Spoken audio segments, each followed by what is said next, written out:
Sila ang nag-iisang masugid na tagahanga ni Nicole Yala, Chris Chuper! Kasama ang nag-iisang die-hard fan ni Chris Chuper, Nicole Yala! Dear Nicole and Chris. Dear Nicole and Chris. Dear Nicole and Chris. Dear Nicole and Chris.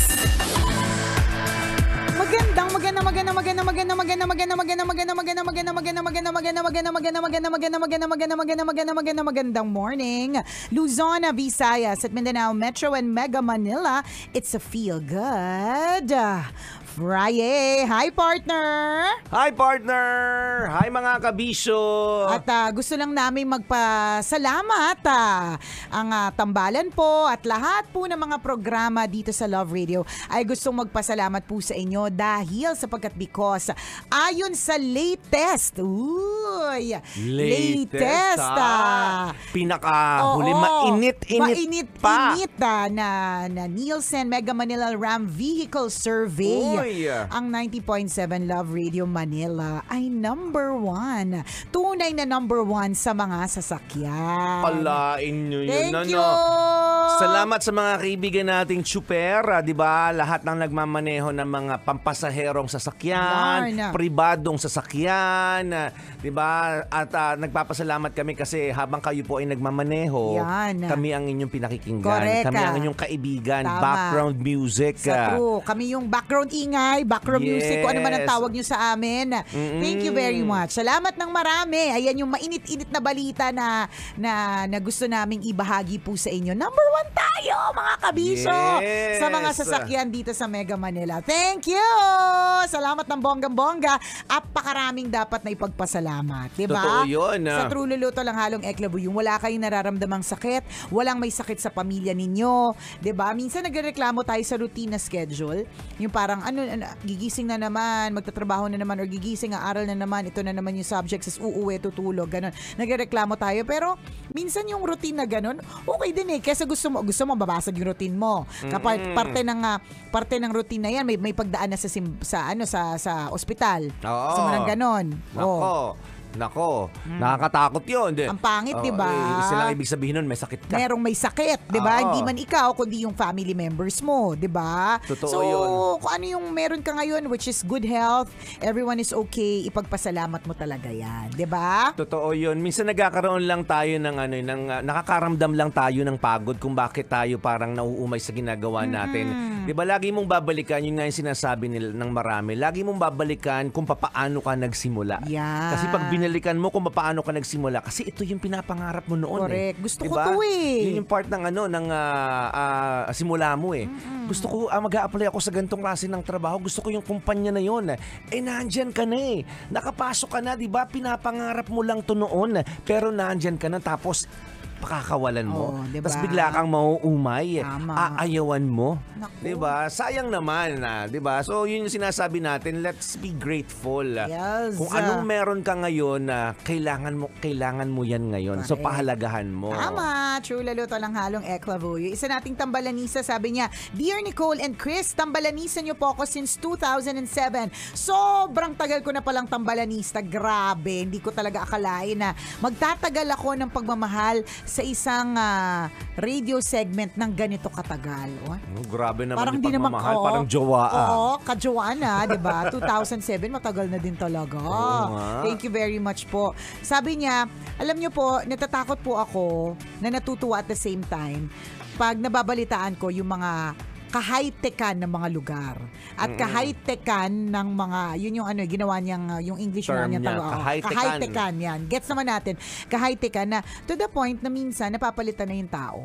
Wala lang, sana hindi dumating yung panahon na mas marami na pong nagtatrabahong robot kesa sa tao. God bless Tambalan, ingat and see you soon. Well, totoo. Pag napupunta ka nga sa restaurant, diba, partner, naka-encounter ka na ba na yung nagsiserve sa'yo robot? Hindi pa. Pero meron kahit fast food chain, ha? Meron na. Noon na encounter ko siya, hindi siya fast food chain. It's a restaurant along SLEX. So hindi siya chain. So parang sabi ko, pa isa-isa. Tapos nag-send yung sister ko nung isang araw, sabi niya sa dito. Sabi ko, meron na sa fast food chain, meron na. Tuwa, hindi siya mukha lang siyang robot kasi yung may LED na muka, parang ganon. May screen na may mata, ganyan. Pero, dadali niya sa yung order mo. Ang galing talaga, promise. Ang galing, no? Oo, dati, merong isang resto somewhere in, basta, nag-samgyup kami. Tapos, kapag kailangan namin additional side dish, so, sasabihin lang namin na kailangan namin ng ganitong side dish dun sa waiter. Tapos, yun lang yung gagawin niya to take that order. Tapos, pagkatapos na, maghahatid sa amin yung yung robot. Galing, no? Galing, nakakaliw. Mali mo, yung magmamasahe sa'yo, partner, next time robot din. Oo, diba? Kung hard massage, why not? Kasi ako, partner, ayaw ko talaga ng massage na na nilalangisan lang ako. Gusto ko talaga sabihin, lalitsunan niya po ba ako later, ate? Kasi parang nilalangisan mo lang ako eh. Kung yung robot partner, hard massage. Okay. Talagang, okay na okay yan. Puro pasado. Robot sipin mo bakal no? Nakakaloka. Pero parang hindi malabong hindi siya mangyari. malabo. Nakita mo na partner yung yung mga Grab yata. Basta yung gano'n ng iba sa US na ang naghahatid sa kanila sa sakyan walang driver. Oo, may mga gano'n. Oo, nagsimula daw yan sa Dubai Tapos inadapt siya ni US. So ngayon, isipin mo, nag-book ka, ang susundo sa'yo walang driver. Hoy. Pag sa Pilipinas yan, laging associated sa multo yan. Oo, for sure. Lalo pa, papunta na tayo dun sa pa-Halloween na tayo, mga kabisyo, di ba? Next week, kay MJS ka. Sigurado na, di ba? Driverless. Oo. Ang dami na. Isipin mo, partner, yung napanood kong video, natutulog yung mga tao sa loob, hinayaan lang nilang dalhin sila kung saan yung destination. Pambihira. Totoo yun. Nakakaloka. Yung napanood ko na video naman, hindi pa naman nagsiserve, pero yung mga nagpiprito ng patty, nag-e-empake ng mga pagkain, are robots. Malaking tulong sa mga companies kasi walang attitude problem yung robot. Yan ang sinasabi natin. Parang nasabi na natin to before. Pero isang paalala, wag kang mag-attitude. Correct. Kasi mahirap na attitude problem ka na papalitan ka ng robot. Papalitan ka ng robot. Totoo yan. At hindi lang ang epekto nito, hindi lang sa'yo ha. Isipin mo, dun sa mga ibang hindi na i-renew yung kanilang department. Kasi pwede nang gawin ng robot. Isipin mo dati yung sinasabi mo, partner, na yung patty nilalagay sa bread, tapos nilalagay ng mayonnaise, saka ketchup, meron ng kaya ng robot yan. Kaya ng robot. Kaya ng machine yan, mga nang hindi nagre-reklamo ha. Yes, walang pagod. Kahit 24 hours yung operation ng fast food mo yun na yan o yung restaurant na yan, walang aangal. Diba? Walang magpa-file ng overtime. Correct. Walang magsi-sick leave. Yes. Walang magbe-vacation leave. Yes. Walang kasi yung leave naman ay part of your benefits at kailangan mandatory kailangan naman talaga yun. Pero yung bang attitude, di ba? Yung robot hindi mag-glitch. Walang mag-welga, di ba? Try nila magwelga. Diba? Tanggalan sila ng tornilyo. Babasagin sila.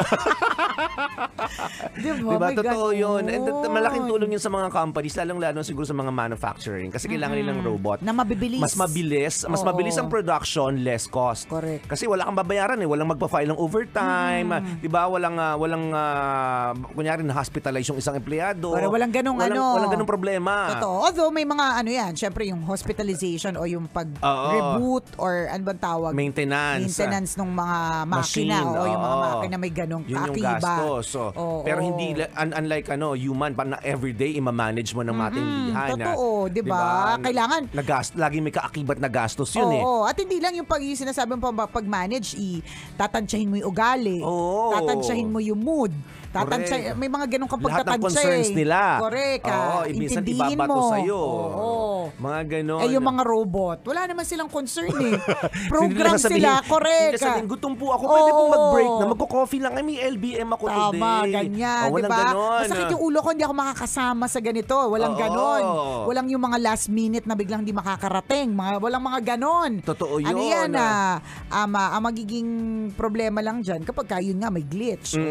Pero other than that, ang program sila na gawin ang gawin at ang kailangan nilang gawin. Correct.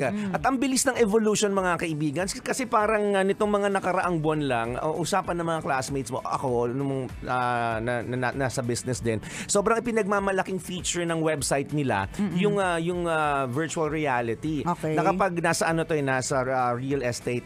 So parang hindi mo na kailangan na mag-tripping para makita yung parang hindi ng on-site, 'di ba? Hindi mo na ngayon virtual pero parang medyo luma na rin siya ngayon kung tutuusin. Ay, ganun. 'Di ba? Ano nang mas bago? Wala pa naman ako nakikita kaya lang parang luma na rin siya kung tutuusin. Oo, kasi posibleng meron pang may nag-emerge na bagong technology. Parang nung ilang buwan lang yung balitang yun na nakaka-amaze. Ay, ang galing nung nakita ko yung condo unit nang hindi ako pumunta. Oo, na hindi ako nakarating doon. Yes, mga ganun. So, Baka next time ng evolution. Correct. Next time, partner, parang mafe-feel mo talaga yung mga ganun. Di parang katulad ng yung mga 3D, 4D, 5D, yung maabot na ng 7D, 10D eh. Aba. Dati, di ba, yung parang malalabo lang. Parang ko nga kanina 75D.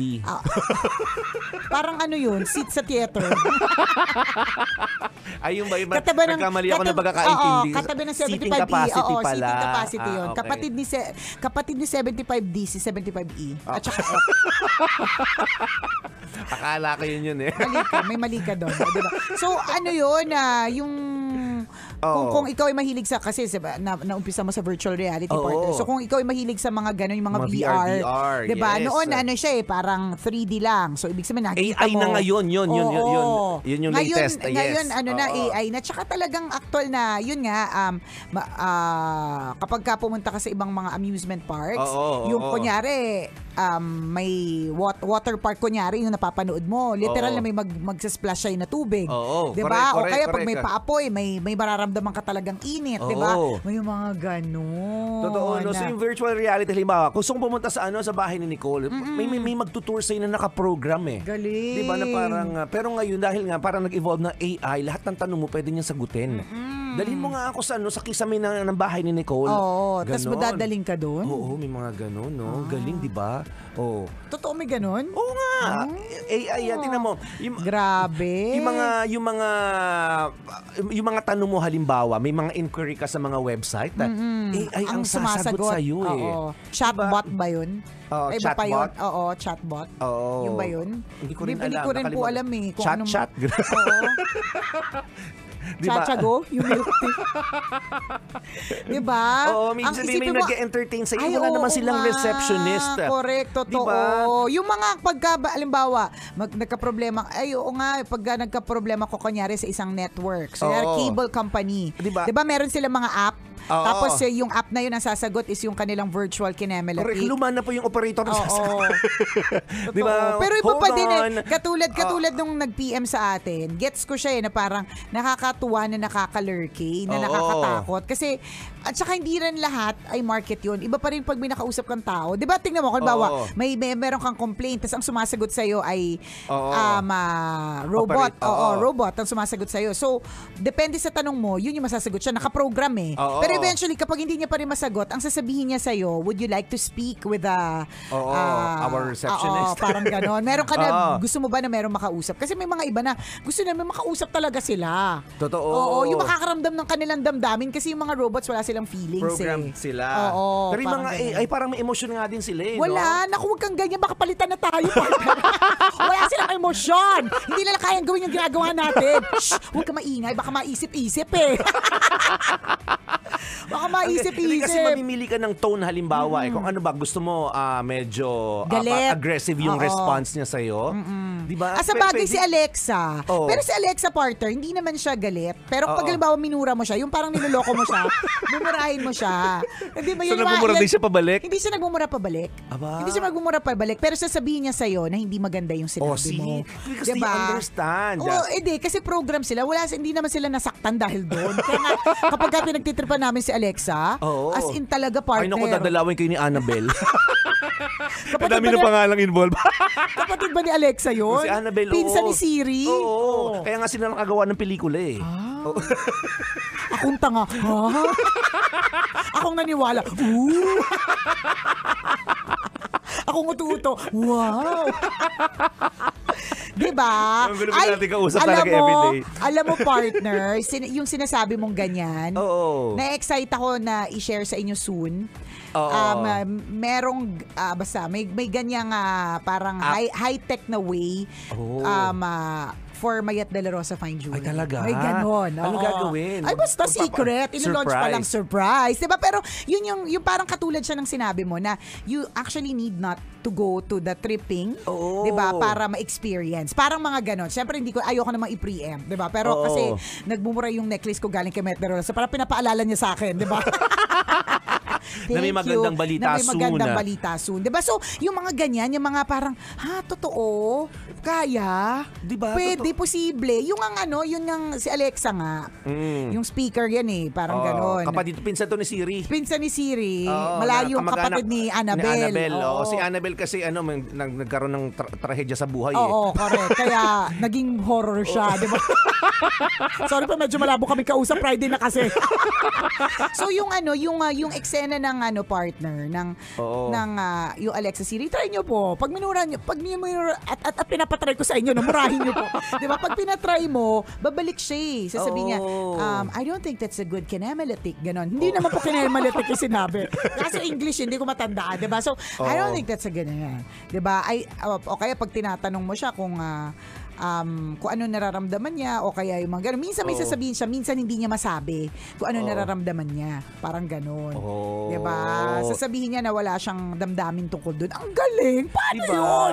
Tsaka tsaka ang instant partner ng information. So for example, tatanungin mo, hi Google, hey Google, diba? Di syempre, lahat ng Google niyo po ngayon, diba? Nagbukasan. Aminin niyo na. Hey Google, o kaya hey Siri, o kaya, tingin mo, Google, nag-open na sa phone. Oo, nagre-respond sila, di ba? Pag tinanong mo sa kanya kung ano yung weather sa, kunyari, malayong lugar, Uzbekistan. Hey Google, what's the weather in Uzbekistan? Oo. Isipin mo in seconds, Sabi sasabihin niya. Say it properly. Di ba? Clear with periodic clouds. Ganun kabilis. Kaka-adlib mo lang, di ba? Sabi niya, sorry, I'm low bat. Clear with periodic clouds, 12 degrees. Was brought diba? to you by ACS Manufacturing. Di ba?